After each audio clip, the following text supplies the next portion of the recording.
So speaking of value hands, take a spot like this where fish opens and we're deciding what we want to do. So regardless of whether MP2 is an aggro fish or a passive fish, I'm still going to be 3-betting this. And I actually don't even mind 3-betting a little bit larger, 3-betting something closer to 4x in situations like this, simply because fish are fish. And especially against the fish that can't fold pre-flop, the ones that just feel they need to see every single flop, there's nothing wrong with making a little bit bigger pre-flop, simply because you generate a little bit of extra value, and it doesn't really matter, because if they call, it's still going to be a pretty smallish SPR pot, roughly 4 and change, and a 4 SPR pot with an overpair, as a default against a fish, I'm going to be stacking off. 3 or less, pretty much auto.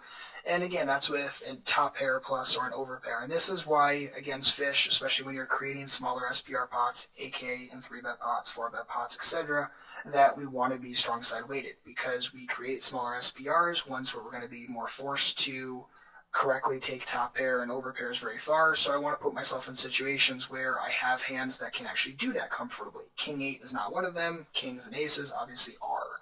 So in a situation like this, regardless of who MP2 is, chances are I'm going to be betting. There are situations where if MP2 were an aggro fish, I might be more apt to check to him, because an aggro fish is more likely to make that bluff mistake, as opposed to a passive fish where I'm more likely just to bet it myself, simply because passive fish, again, tends to be pretty synonymous with calling station, and it's criminal to miss a value bet against a calling station. We just need to be value betting against them.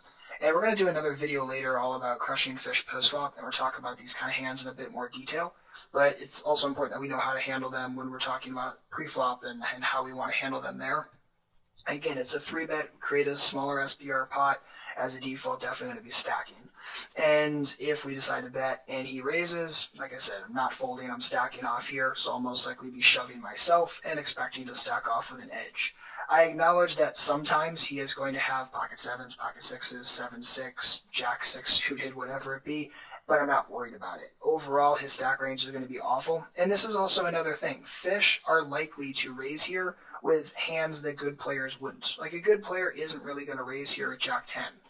They'd rather treat it as showdown value. They understand that the raise doesn't really accomplish much except in select situations. So it would be a spot where a good player would normally call. A bad player, like a fish, is more likely to not understand showdown value. So he's more likely to raise hands that we would call, because he doesn't have a rationale for doing things. He doesn't think about what his bets or raises accomplish.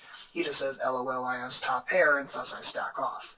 So this is why we kind of open up our stack off range against fish, but we also want to be prepared to have stronger hands against them so that we can really generate a huge edge and obviously just print value in these kind of situations.